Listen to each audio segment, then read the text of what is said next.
Hello and good afternoon, and welcome to Election 18. I'm Rosemary O'Hara. I'm the editorial page editor of the South Florida Sun Sentinel, and I'm happy to be joined here today by my counterparts at the Miami Herald. This is Nancy Ankrum, editorial page editor, and this is Rick Christie, the editorial page editor of the Palm Beach Post. You know, every year before or during election season, I should say, or every election year, editorial boards sit down with candidates, do in-depth interviews on the issues, on the campaigns, and why they're the best person to lead the state, and or whatever race they're running for. And we decided this year that we would do these interviews together, do them in a way that you can listen in, because it's a chance for you to get to know the candidates beyond the sound bites. So with that, I would like to welcome Orlando businessman Chris King. Thank you for coming today. Well, thank you for having me. I would just say that, we have extended a similar invitation to the Republican candidates in the governor's race, and they have chosen not to come and sit in the hot seat and take questions from our from us, and we're disappointed by that, but that's the way it is. So let's start with you. So you're new to us, and you went for the governor's race, sort of a big job coming out of the blocks. Tell us who you are and why you're the best candidate in the race. Sure. Well, first, it's an honor to be here.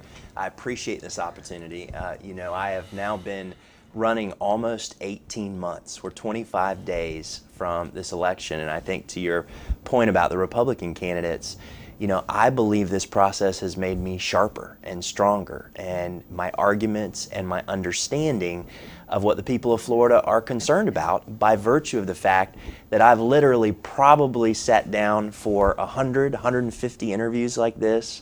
I've spoken probably 250 times, been to 40, 45 counties at this point. And so my understanding of Florida that I thought was pretty strong when I began, I think has only been enhanced, and that's the case I'm making. I'm from Central Florida, so I'm from the Orlando area, grew up there, third generation. My grandparents settled in a place called Sanford, Florida, which is north of Orlando, just after the war, World War II. My grandfather was one of the first doctors to care for both black and white Central Floridians at a time when Central Florida was, like most places, incredibly segregated in the South. And my mom grew up going around all over Central Florida where my granddaddy was paid often in fruit and vegetables and fish, and I think became very aware of the power of health care and the fact that everybody deserved access to great quality health care. She then meets my dad, who was a Marine. They met at Vanderbilt in Tennessee, and then she drug him back down to Central Florida. They settled in the Orlando area, and he has been a very prominent lawyer, and over the last decade has been involved with some pretty notable voting rights and civil rights cases like fair districts, which took on gerrymandering. And my mom has been a leader in Florida's healthcare community, leading one of our big hospital nonprofit systems and starting free and charitable clinics. So was raised there, went to Harvard undergrad, was a religion and politics major of all things, and then came back to the University of Florida Law School. Practiced for about 12 seconds, I say, but it was a very, very long 19 months. And then about a dozen years ago, from scratch, with no track record, no background, and no capital, no money to do it, started an organization dedicated to affordable housing. And that's what I've been doing for the last 12 years, all now across the southeastern United States. Senior housing and workforce housing. And then about 4 or 5 years ago, I began, the company gave me the opportunity to start really building our philanthropic or our giving back efforts. And so today, our work spans, I got very involved in Haiti about 5 years ago in tree reforestation and fish farming. We have a school in Africa. And then we are in Central Florida's Title I high schools, working with your daughter's university, UCF, to send really talented, low-income students to great colleges across Florida and around the country. So all of this experience, I think, gave me a real sense, whether it was affordable housing or access to college, that we had some big issues in Florida, and I didn't feel like my party was speaking to them with courage and boldness. So why start with running for governor? I mean, it's sort of the topic. Why not, take some of the steps on the ladder to get there? And I know that I've heard some people express regret that you didn't run for Attorney General. Sure. Well, when my wife and I married my high school sweetheart. So she was I met her when I was a sophomore. She was a senior. And she has been a through line, an important part of my life. And we've been married now 16 years and have a small family. I turned 40 this year. This was not a part of the plan. We love our life in Central Florida. We love the work we're doing around the world, and we're growing it. And we're at that kind of critical time in your family with a young family and a growing company and deeply involved in our community, that this was not in the cards. But for me, it was a series of what you might call kind of taps on the back, where I felt just an arresting sense of call that there was not somebody out there speaking with the passion and with the specificity on the issues that I really cared about and that I felt could change the future of Florida. I also am a part of a party. I've been a lifelong Democrat and progressive, and I've watched a party that hasn't been very good at winning. And so I think you could suggest, if there was a party that was putting up candidates that were regularly winning and having success and being transformative, then it might have made more sense, the traditional approach, if I felt called to public service, to start in a different place. That just hasn't been the case in my party. I've found that the Democrats often have been dysfunctional and undisciplined, and we haven't built a party, an apparatus, a structure to do big things. And so this was the position for me, that if I was to step away from the life that we were building and serving a lot of folks, where I could serve more people. And what I've been so proud about, just to close this thought, is that while I don't have the political experience per se, I think most folks who have watched our race closely have suggested that I have been leading the Democratic debate with more substance, with more detail on the issues. And I think I can demonstrate a track record where most of the other nominees have followed my lead on some of the biggest issues in this race. You're clearly campaigning hard. You've been campaigning for a while. We have seen the polls, though, and you have not broken into the top three. From here to the primary, can you map out your path to victory? So Nancy, I think I clearly understand my work and the mission in front of me. I've got 25 days to really at least double my support. We think the winner of this election in a 5-person race is likely going to have 25, 26, 27% of the vote. In a state where maybe only 1 million, 1.2 million will vote in our primary, I've got to put together 300,000 votes. Where are they going to come from? And I certainly have gotten an impression of just how big this state is. But I continue as I travel around the state. I mean, I was speaking to Democrats in Hernando the other night. I was in Santa Rosa, the night before. Everywhere I go, crowds are enthusiastic. Folks are telling me they're voting for me. And my hope is that those polls are not reflective of the electorate that's going to show up this 28. I need more younger voters to show up. I need more diverse voters because I've certainly been running in a progressive lane. I need my community in Central Florida, which has never had, or at least hasn't had, a Democratic gubernatorial contender in years, and I can't figure out when the last one was, to come out big. And if those things happen, and the fact that undecided still lead my race, this is still open, but I got to work hard. Let's talk about affordable housing, since that is an area that you are passionate about.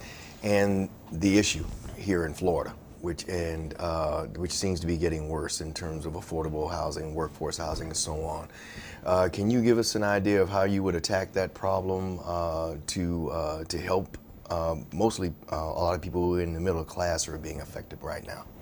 Well, Rick, it's a huge problem, and I remember when I first was contemplating running for governor, I had Democrats tell me, Chris, this is not a winning issue. This is not a big issue in the state of Florida. You can't lead with this. And I just felt differently. And I have not been into a county in Florida where leaders have not told me we have a lack of quality affordable housing. Haven't been to a place, not one. I'm still waiting for a county.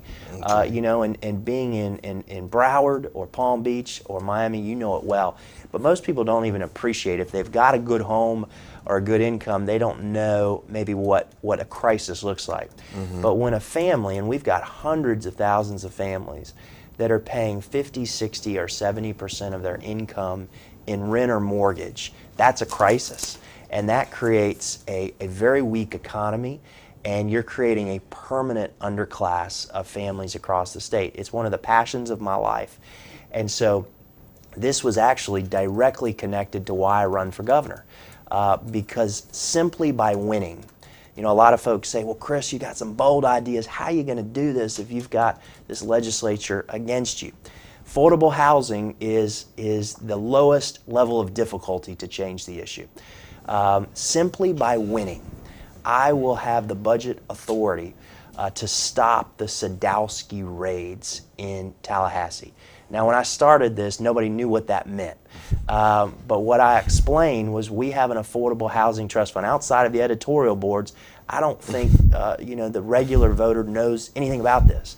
But it's very simple. Lawton Chiles saw this state growing, and he saw a state that, if it was not careful, decades ahead, was going to put out to business a lot of folks. The cost of living would rise, and so he created this Sadowski Housing Trust Fund, named for a friend and a member of the government who died in a plane crash, and it was to take a portion of tax revenues and put them into affordable housing, all types, housing for seniors, families, veterans, the homeless, first-time homeowners.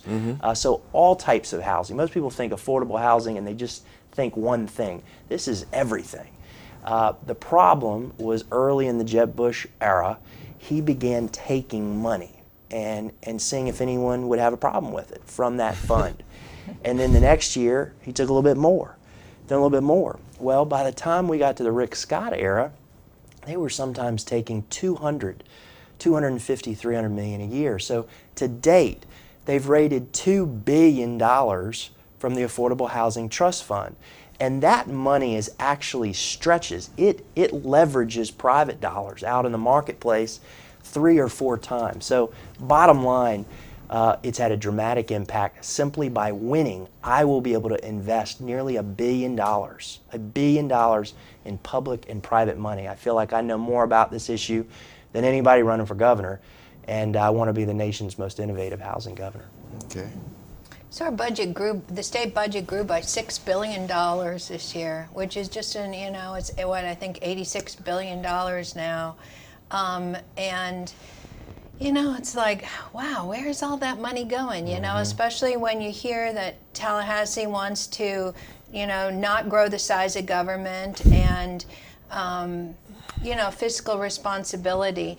Can you give me, what is your sense of where has all the money gone? Sure. Well, this is part of my inspiration for running. Governor Scott talks about the fact this is a low unemployment state, and that's true. He talks about the fact that the GDP has grown. That's true. But the other side of the story, and the ones the Democrats, I think, have failed to tell very well for 20 years, is the fact that this economy has been one that works very well for the wealthy and well-connected, but not for a lot of other folks. And so when we actually look at the wages in this state, where 1 out of every 2 jobs pays less than $15, or when we compare our state economy to other states, that's something Florida never wants to do, because we don't stack up very well. So of the 10 most populated states in the nation, we are last in wages, in incomes, and per capita GDP. This should be very concerning. When you add in all of the states in the nation, we're in the bottom 20%. And in recent years have competed with states like Montana and Kentucky. But one of the things that I hear when I ask this question, because $6 billion, that's a lot of money. Sure. You know, especially when we're now having to raise, school districts are asking for property or tax increases in order to fund what the legislature said needs to happen in order to harden schools. What I'm told is that the reason Florida's budget is growing so big, and that the slice of the pie that's growing the largest is health care. Sure, It's no doubt. Medicaid No doubt. costs. Yes. And I know that the legislature has hospitals and healthcare Yes. costs in its zone for the upcoming session. Yes. What would you have us know about the Healthcare. state budget as it relates to the growing costs of Medicaid? Sure. So obviously healthcare is the largest, as you just said, aspect of the Florida budget, followed by public education.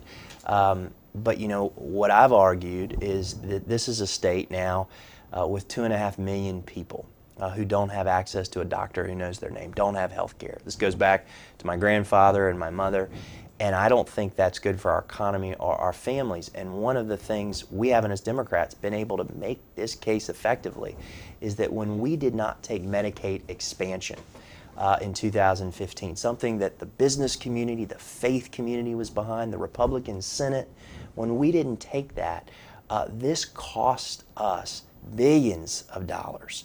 And we are paying for it in so many different ways. You know, many people say, well, Chris, you want to take Medicaid expansion. How are you going to do it? Because you may have two houses against you. And I say, if I can't pass it, which will be hard to do legislatively, I'll take it to the ballot in 2020, just as Maine did. But then I say to them, we can't afford not to take it for some of the very reasons you suggest about resources and the importance of health care. The savings that I have studied and seen and been proven in other states that comes from covering people and reducing hospital costs and other costs are tremendous and significant. We can't afford not to do it. I think it's one of the strongest economic plays the next governor could make, and certainly would be the biggest thing for health care in the state of Florida. Parkland put gun safety, school safety, gun reform on the map across the country and around the world. Can you talk to us about your vision for gun reform, reforming access? I know that you have proposed a bullet tax. Sure. Talk about how that would work. Well, I'm from Central Florida, so the Pulse nightclub before Parkland was something that touched, I think, anyone from Central Florida. And look, we'd had mass fatality gun violence for decades now. But when you're a part of a community that experiences it, I think there's just something unique to that sense and that feel. I mean, everyone, when you woke up that morning, Orlando changed. And I don't think it will ever be the same. And then Parkland, you know, running for governor at the time that that occurred has been an incredible experience for me, because I've gotten to know so many, not just of the students that came out of Parkland, but the March for Our Lives students who are all around the state and feel as if they were at Parkland, feel as if they've lived through this and they have an equal responsibility to do something about it.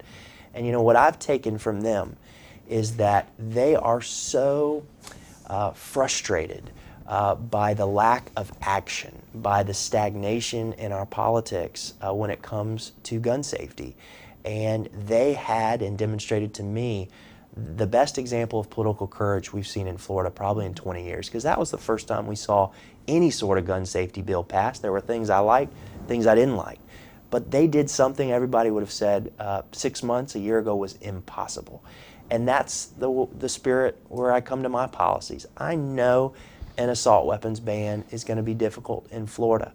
That's another area I've said the second thing I would do to take it to the ballot. But having lived through Pulse and watching Parkland, I simply do not believe weapons designed for war should be in the hands of civilians. And I think my voice making that case could make a difference. Then we get to the Every Kid Fund. You know, I proposed a bullet tax, and I got a lot of new friends on Facebook after I did that, aggressive friends who didn't like that idea. But I proposed it as a way to pay for protecting our children, an ongoing source of support to invest in these school safety programs, because right now there are no ideas on the table to do that. And I have suggested that this state has been flooded with guns and ammunition, and I believe that bears some responsibility in paying for the cost to protect us and keep us all safe. But you know, then, Nancy, I think the thing that was probably, and this happens in a governor's race, and it surprises you because I think it really connects you. You know, there's your formatted stump speeches, and you stick to your points, and then there's those moments where you really have those human experiences that change the way you think, and that give you a real sense of inspiration about what you could do if you get to that governor's office. And I had one last week. You know, I had followed, if we can talk about stand your ground, I had followed what happened in Clearwater pretty closely. And I spent a lot of time in Tampa Bay, have an office in the south side of St. Pete, which is the historic African-American community in St. Petersburg, right on 22nd Street, what's called the Deuces, surrounded by Jordan Park, which is a historic affordable housing community, the African-American History Museum, where we have a lot of friends, and just some wonderful kind of historic places. And so this was, of course, just north in Clearwater. And I watched it, and I just didn't understand how that happened. And I didn't understand why nothing ever seems to change. You know, I come from Central Florida, and we watched Trayvon Martin. Why was justice the way it looked like in this situation? And, you know, I have throughout my campaign, I think one of the through lines has been standing up to institutional racism wherever I see it, whether it was Confederate monuments, mass incarceration, the death penalty, and in this case, stand your ground.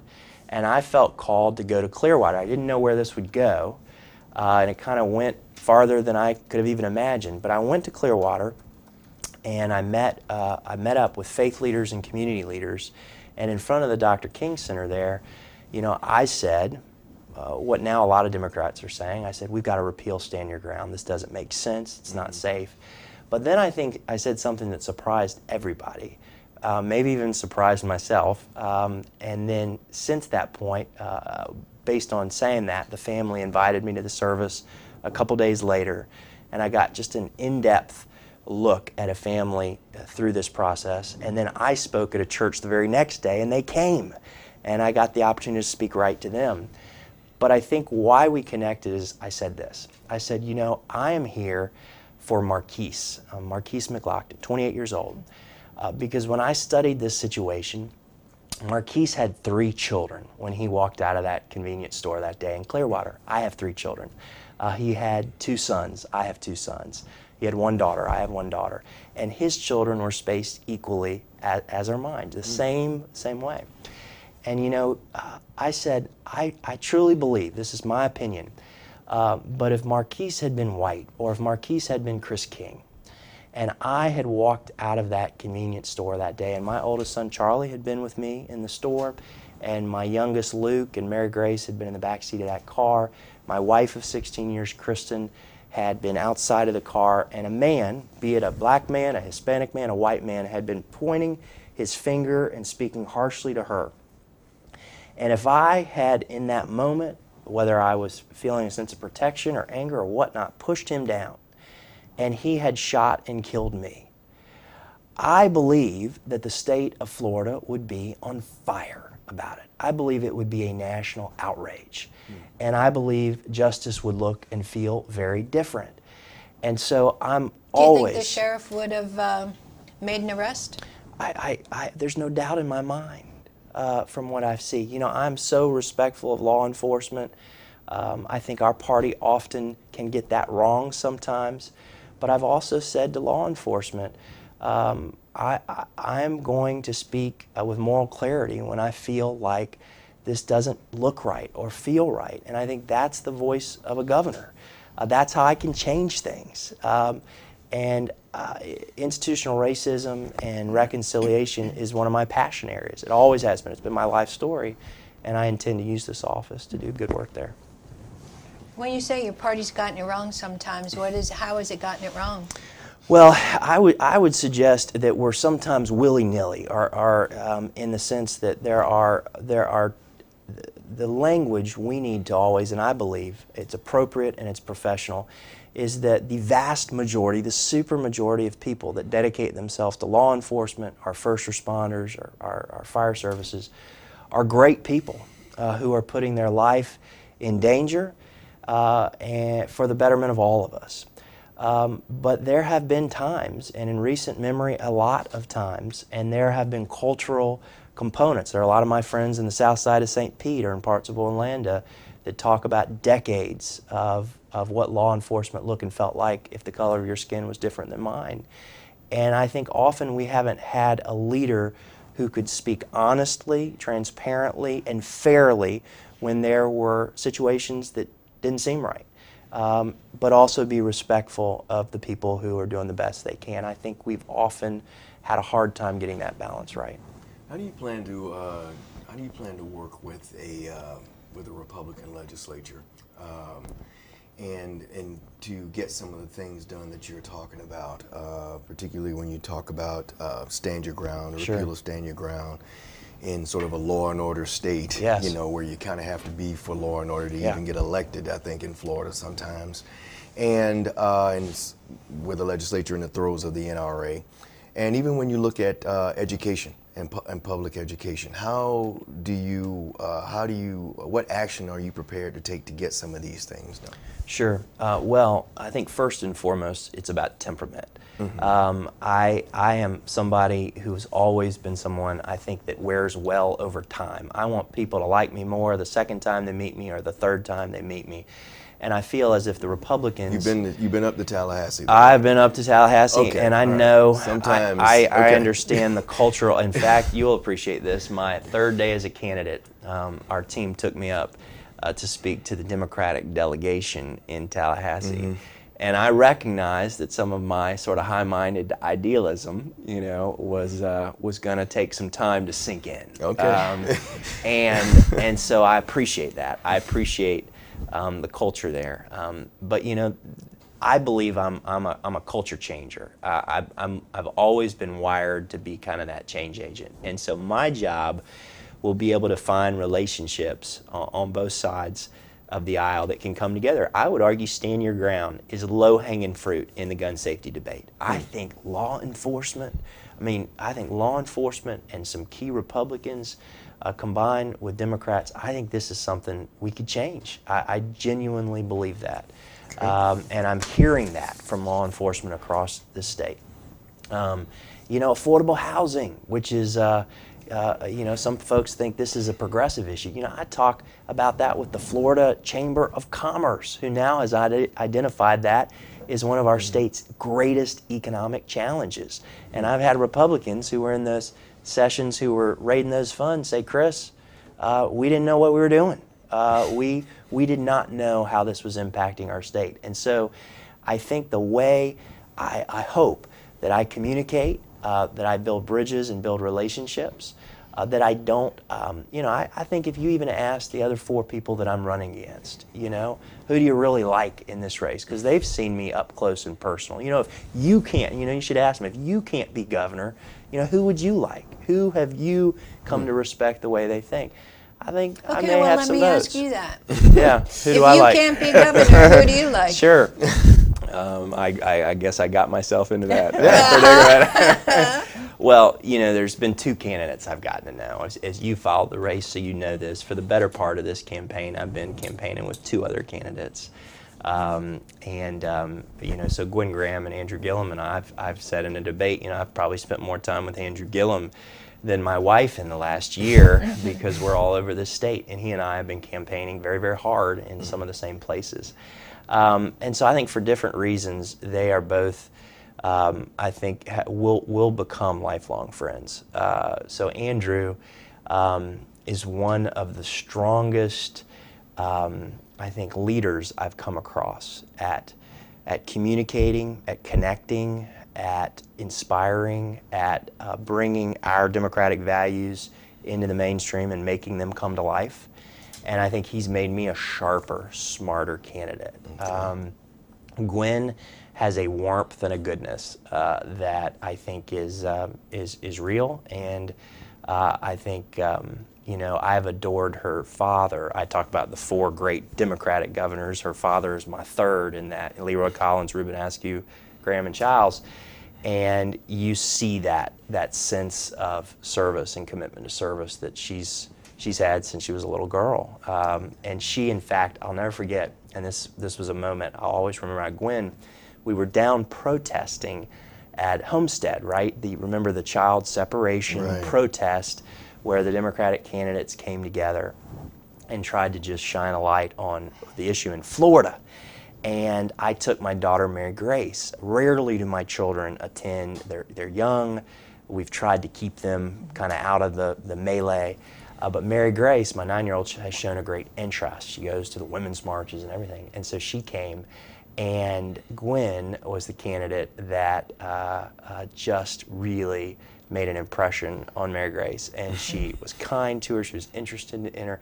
And they had a moment that I think Gwen will always remember. She then tweeted about it and everything, and Mary Grace will, where she looks down at Mary Grace and she says, "Mary Grace, this must be very hard for you. You don't see your daddy very much. What do you think about this?" And Mary Grace, I kid you not, Gwen must have thought I put her up to it. She looks up and she says, "You know, it makes me, Congresswoman, very sad, because I don't see my daddy very much anymore. But I know if he wins this race, he's going to help a lot of families, and that makes it worth it." And she was like, wow. Gwen was just like, and hugs her, and then they go off walking together. And, you know, rarely do you have those real moments. Okay, but you haven't talked about the other 2 candidates in the race. Give us your assessment there. You know, Jeff Green has been in this, you know, probably as long as I was a lawyer, you know, a very short period of time. And so he's been very kind to me.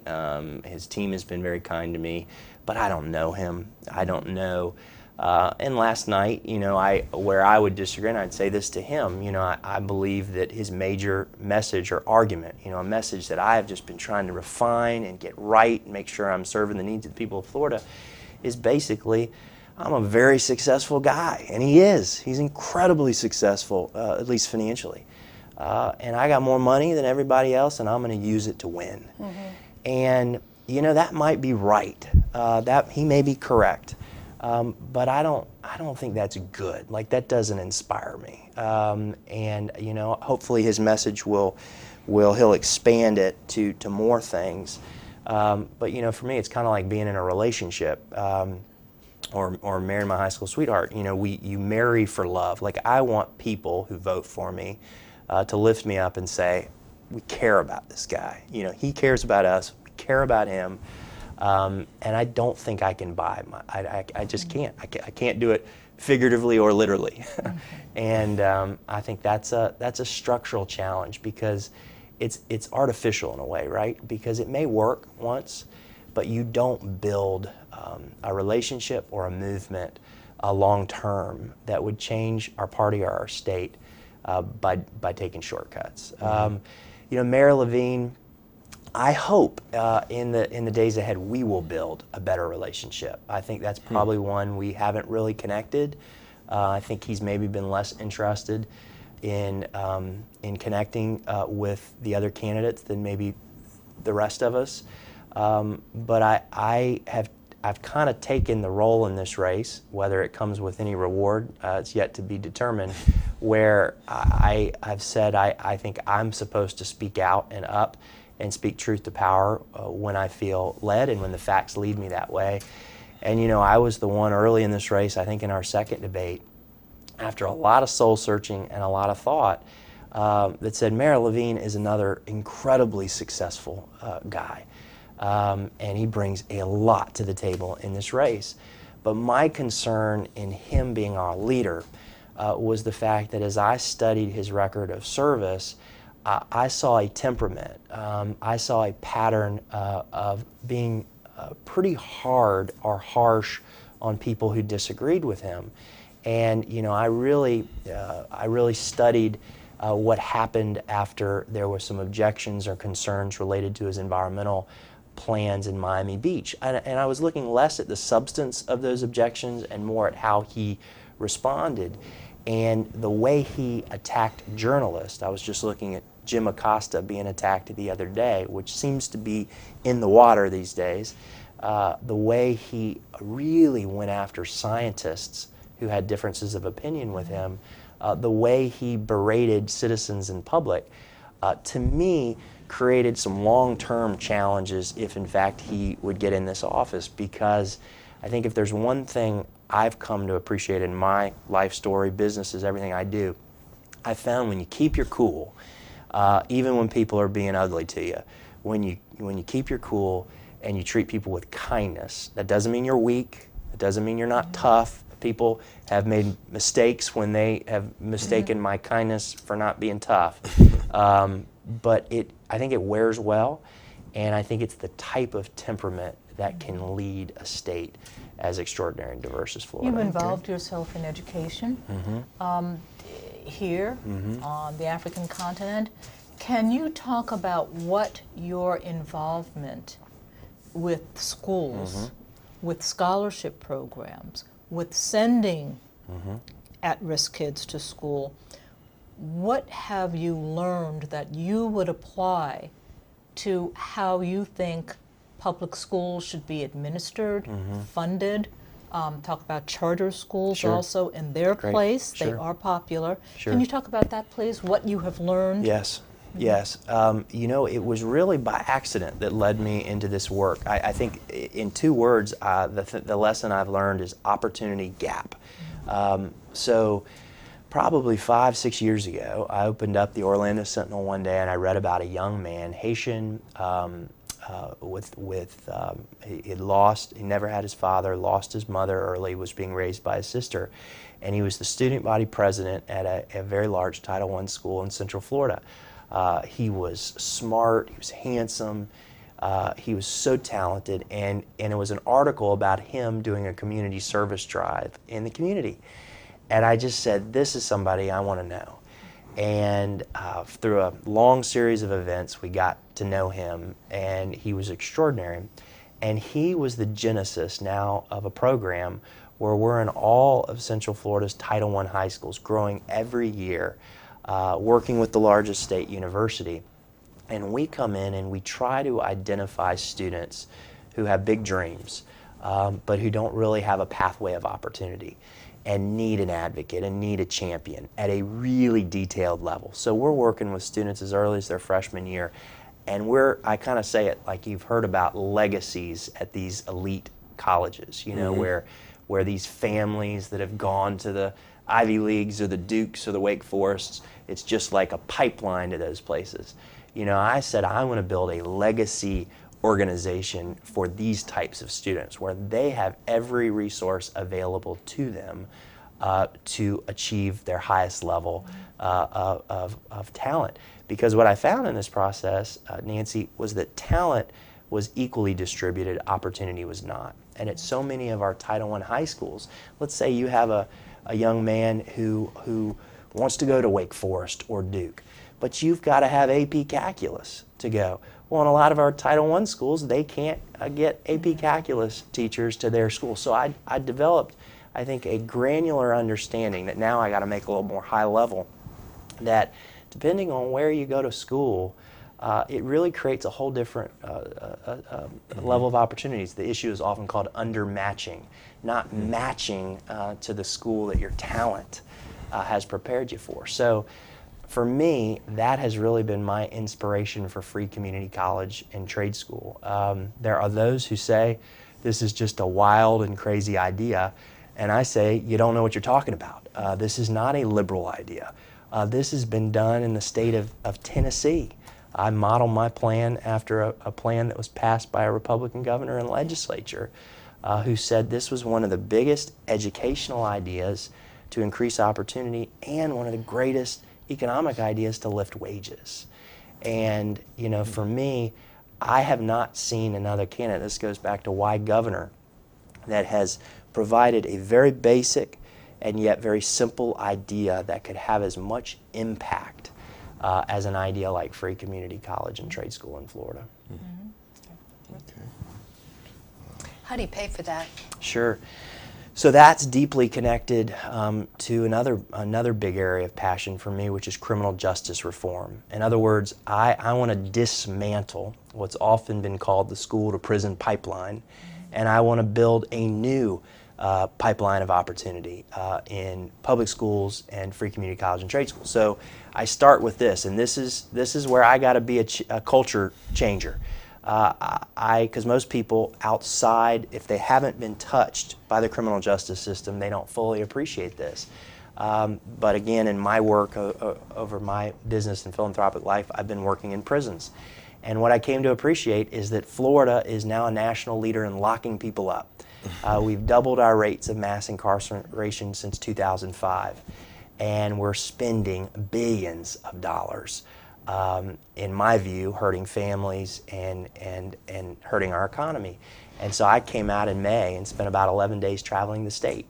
And I said, as governor, I wanted to keep our state safe, but I wanted to reduce mass incarceration for nonviolent offenders by 50% over a decade. I wanted to end private prisons, which I view as really having perverse incentives in the criminal justice system. I want to end the death penalty. Only candidate running for office who said that. Very encouraged by the Pope's support yesterday for the global abolition of the death penalty. But to me, it's extremely important to be right on this issue. And I want to dismantle the school to prison pipeline. And I demonstrate how we save about $1 billion from my package of criminal justice plans. And that is some of the very money we're going to use for free community college. But that sounds like a long-term thing, you know? And we've had some issues with that school to pipeline or school to prison pipeline in the issues surrounding Parkland, you know? Sure.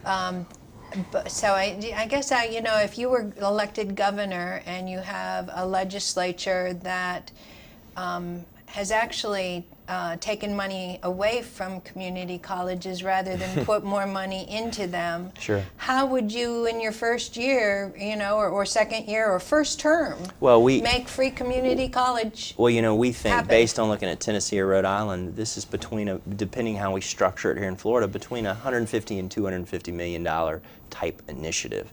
And so, you know, I would make the case to the legislature on why this was so important. And I would, you know, I would use my budget powers to do it. But then I think the value of my type of leadership, and there's historic precedent to it. You know, we had a governor named Reuben Askew who was elected in 1970, and he had some big ideas. He was running against 3 more widely known candidates. And a lot of folks at the time said that a lot of his ideas he couldn't get through the legislature. And he struggled in his first term to get them through the legislature. He then took them directly to the voters and changed the future of Florida. And I think free community college and trade school is one of my very top ideas that I will fight hook, line, and sinker to get through. And I don't think it's going to cost us a lot, but I think the returns could be extraordinary. I want to get back to the second part of Nancy's question regarding charter schools. Yes, because they are a major factor in our public education system. They are. And how would you approach that? Do you see them playing a part, continued part in our public education system, or is it something you're totally against? Can you talk about that? Sure. So I have children in public school. I believe that the governor of Florida, part of the job description is to be a champion for public education. That seems very basic, and yet I would argue over the last 20 years, we really haven't seen that. 90% of our students are in public school, and 90% of the conversation is on everything but charters, vouchers, choice, whatever. And I just don't think that's fair. So I am not a supporter of for-profit charters, and I would not be supportive of continuing to use taxpayer dollars siphoned away from public education for-profit charters. I believe there is a place in Florida for nonprofit charters that have public accountability and are connected to our school system, and there are areas where they are working. But I have great concerns. You know, the Orlando Sentinel did a great, and I believe the Sun Sentinel was a part of that, School Without Rules. Maybe it was a combined. Or we did a couple years ago. Same thing. Schools Without Rules. And my concern is we can't be playing. We can't create two different systems and two different sets of rules. Okay. That's just not fair. And that's not liberal. I think conservatives should be able to appreciate and honor that. And that would be the value system that I would bring to this debate. You know, this is not the first collaboration for the three of us. We have teamed up and written opinion pieces, editorials, looking to confront and challenge sea level rise and to get the major players and the stakeholders to really move the needle here. Can you talk about what you think the state's role in confronting sea level rise in this state, which is, you know, ground zero, what that role should be, what you would, and what role you would play? Well, I think it's an exciting and robust role. You can look at this as the historic challenge of our times or the historic opportunity. And much like Michael Bloomberg, former mayor of New York City, I see climate change, and we're at the epicenter of it, not just in South Florida, but in Tampa Bay and on our coastlines, as a real opportunity to build a different type of green energy, alternative energy economy. That could create jobs that support families, that could lift up Florida. You know, I talk about when John Kennedy said in '62 we're going to put a man on the moon before the end of the decade, didn't know how we're going to do it, and the Space Coast is birthed, and the companies and the minds come to Florida to solve the problem. This is the problem, and it's extraordinary, and I think we have another opportunity to solve it. To me, we can't be siloed when we think about climate change. You know, it's not just what we can do on building renewable energies and siphoning ourselves away from a fossil fuel economy. It's not just about electric vehicles and the incentives or solar. I still believe, and I think science confirms, that the Everglades plays an extraordinary part of the solution in combating climate change. You know, what I've constantly reminded voters across the state is that Mother Nature, or the good Lord, has created this great gift at combating rising seas, and it's called the Everglades. That for thousands of years, the freshwater provided a historic and scientific bulwark to the rising salinity of the waters from the ocean. The problem is we're starving it of fresh water and we're killing it. And to me, there's no bigger idea. I'm a big believer in what's the biggest idea in any area. In healthcare, Medicaid expansion, in housing, stopping the Sadowski raids. To me, in climate change, and this may sound simple, but it is Everglades revitalization, because that plays an extraordinary component, not just to the clean water that you all need, but to solving it. And so for me, this is where I think I have deviated or differentiated from my other candidates in the race, because we all have a similar set of what are the solutions to Everglades restoration. The reservoir south of the lake, moving water south, stopping the discharges east and west. We generally say the right things because we're informed by the same science and same scientists. Where I have, I think, I hope, led and demonstrated the courage that I think the states needs is there's a reason we're not doing all of those things. There's a reason. And we forget that these blooms, these toxic algae blooms, have been with us for a long time. I was looking at pictures in Stewart yesterday from 2005. Right. We do this every year. And for me, there are some corrupting influences, special interest influence in Florida politics. And I was from my very first speech as a candidate for governor, this was another issue where you say, why governor? Because this is the only position where I could change the culture on this. I said that we've got a problem in Florida. The sugar industry has owned Florida politics and environmental policy for 20 years. There was an article by Mary Ellen Kloss in your paper, in the Miami Herald, a couple of years ago when we had the last bloom in 16, documenting the monies spent and the big ideas that were shelved and the environmental rules that were pushed. Right. Well, what's your pushback? The reservoir, actually, a Republican administration can take credit, really, for pushing through and getting that reservoir on the road. So what is your pushback specifically against the sugar industry and industries that are feeding this runoff into the waters? Well, I think the reservoir is an example of just the problem, because it is a solution, but I think most scientists now are deeply skeptical that it's going to be as big as it needs to be, that it's going to be placed where it needs to be placed, and then it's going to be built anytime soon. So to me, we can't start cheering the success of that, because there are many unanswered questions. And the reason that the placement has changed, the size has changed, and even the period by which we're going to build it has changed is because one industry controls environmental policy. And what are you going to do about that? Sure. Well, first, I'm trying to change the culture of that. I'm sorry. No, I'll stop if you wanted to. Well, I was just to the same question, though. But I guess my thing was, why isn't a lot of what's going into the lake coming from the north as well, Central Florida, where you're from? Sure. So, because there's a lot of citrus groves, obviously, and everything. So it's not just the just sugar south industry. Of the lake, Right. Yeah. That's so right. so I mean, that's one interest. Yes. But then there's also the major Indian River citrus region and those guys north as well. Sure. So I would say both and to that question. But in many ways, that's the argument sugar gives to not doing anything. Well, because but they would argue they've actually reduced their amount of phosphorus that they've been pumping into the lake. Sure, but they've also stopped not completely, but they've also stopped our ability to send water south. Okay. So for thousands of years, water has had to move south into the Everglades, into Florida Bay, and because they have created just a fortified lock on moving that south, we're now poisoning our coast. Just about every year we have a wet season. And so they have been, but it's not just the scientific solutions, it's the influence. So what have I done? Well, I think it's what I've already done. You know, I've been the first voice in a generation that didn't take their money, and then I challenged our party. Did they offer it? They did not. They did not offer it. They wanted to speak, and I haven't spoken yet. Okay. But since that point, you know, 3 of my 4 opponents have taken a similar position. That's never really happened in this race.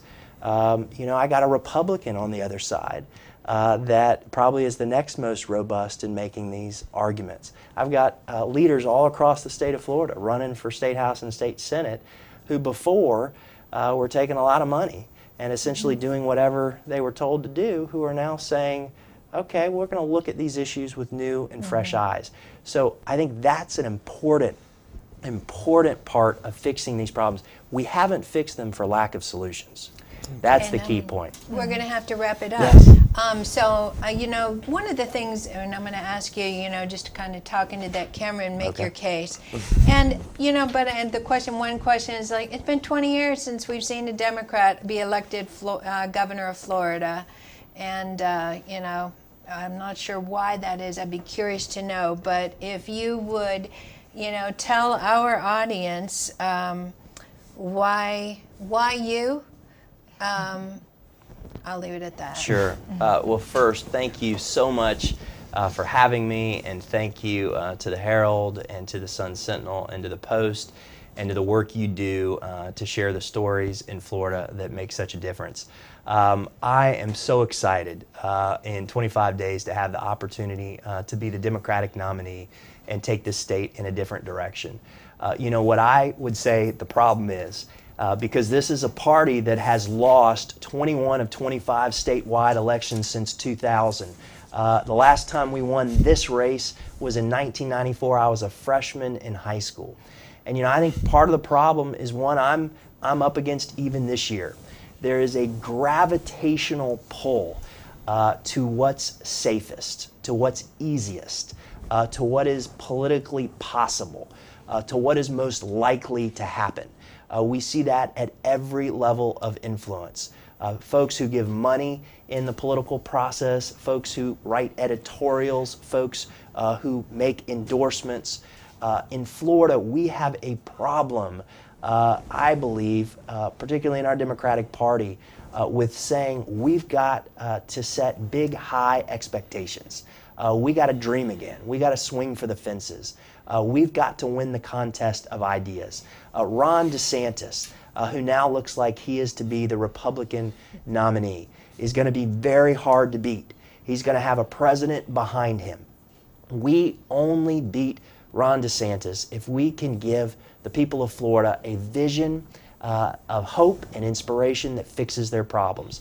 I've made affordable housing and free community college a cornerstone of my campaign. I've taken on the sugar industry, which has been a corrupting influence in Florida politics. I've not cowered to the NRA, presenting some of the most ambitious ideas to solve gun violence and protect our children. I've stepped up and talked about institutional racism and Confederate monuments and mass incarceration. I'm the only candidate that is opposed to the death penalty because it's not working, and we get it wrong more than any other state, and that should terrify every Floridian.